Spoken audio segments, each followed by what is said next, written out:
अस्सलाम वालेकुम, welcome back to my channel. आज मैं आपके साथ आलू बैंगन की मज़ेदार सब्ज़ी बनाने की रेसिपी शेयर कर रही हूँ। अगर आप चैनल पर नए हैं तो चैनल को सब्सक्राइब कर लें, वीडियो को लाइक और शेयर ज़रूर करें।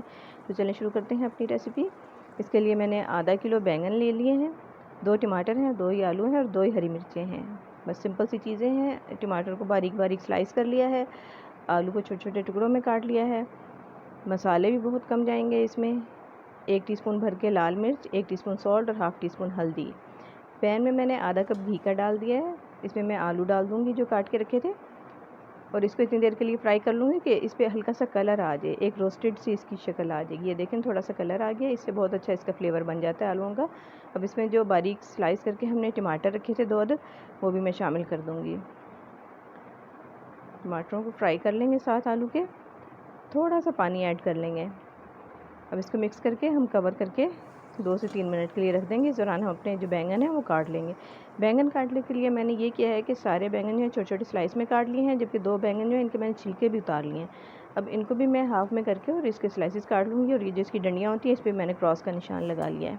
इसी तरह मैं बैंगन बनाती हूँ, आप भी इस तरह बना के देखें, इससे बहुत अच्छा मसाला बन जाएगा। ये सारे मतलब छिलके डालने से एक तो ये है कि इसमें थोड़ी सी कड़वाहट आ जाती है, कई दफ़ा वो नहीं आएगी, और दूसरे बहुत अच्छा सा मसाला बन जाएगा।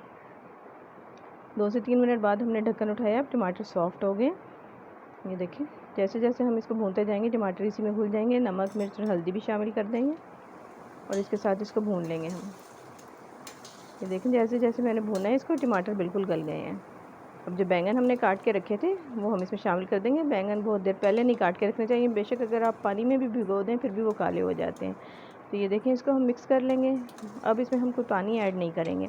सब्जियों में जितना कम पानी इस्तेमाल करेंगे उतनी ही वो मज़ेदार बनती हैं। हरी मिर्चें भी शामिल कर देंगे इस स्टेज पर, ताकि अच्छा सा फ्लेवर आ जाए, और इसको कवर कर देंगे 5 से 7 मिनट के लिए दरमियानी आंच पर। आंच बहुत ज़्यादा तेज़ नहीं होनी चाहिए, वरना ये लग सकते हैं, क्योंकि पानी का इस्तेमाल हमने नहीं किया। अब इसको हम थोड़ी सी भुनाई कर लेंगे। जैसे जैसे भुनाई करेंगे, जो हमने बैंगन छील के काटे थे छिलका उतार के, वो भी इसमें मिक्स हो जाएंगे बिल्कुल, और मज़ेदार हमारी ये सब्ज़ी जो है तैयार हो जाएगी। मज़ीद इसमें किसी चीज़ को डालने की ज़रूरत नहीं है। बॉइल्ड राइस के साथ या चपाती के साथ आप इसको सर्व कर सकते हैं।